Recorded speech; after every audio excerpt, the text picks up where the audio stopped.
Manipur LEINGAKKI Agriculture Directorate MAKHADA THOUBAL AMASUNG KAKCHING District TASU Hayengdagi Loumi Singda Ningtham Thada Thagadaba Rabi crop ki seed Maru Marang Yenthokpa Houragani HAINA District Agriculture Officer THOUBAL AMASUNG KAKCHING TH.JOYPRAKASH na FONGDORAKLI Hayengdagi Houragani Rabi crop ki seeds amadi urea har Yenthokpa sigi matagda THOUBAL AMASUNG KAKCHING District ki Agriculture Officer Oriba TH.JOYPRAKASH na ikhogi paumida Fongdorakpada Hayeng ahanba oina THOUBAL District ki Hairok Litan Makhongda Yengani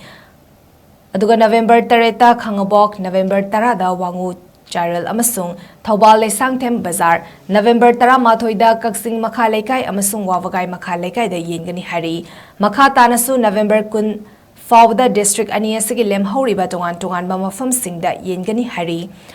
Hariba Ningtham Maru Marang amadi urea har loba lakpada Loumi singna masagi adar pata amadi Tenant certificate loinarakadabani HAINA mahakna makatana khangalakli amaromda Hayengdagi Houraga yengadoriba Ningtham Maru Marang singasi hana village Gen partnership ta yawba Loumi singidi Maru Marang lemna pigani aduga yawdaba Loumi singidi chada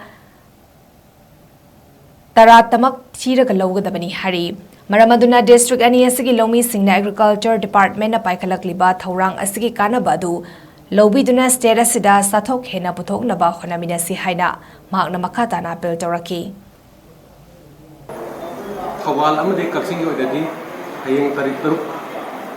astagi hawjagani aham gutada THOUBAL district ki Hairok Litan makhongda hana hawjagani haiba mafhum sida mathungda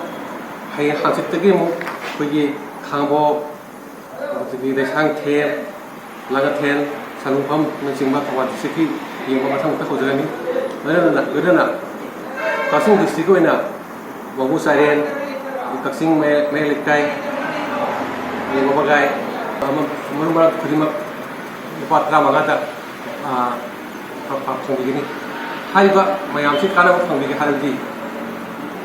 Hogi, the Sobisa, Hawada Lakiraga, Nataga, Hogi. Sakili ibu edisinda Aadhaar pata amadi Aadhaar pata argunga jengcingwa application form thadin biraga haiba Maru Marang Yenthokpa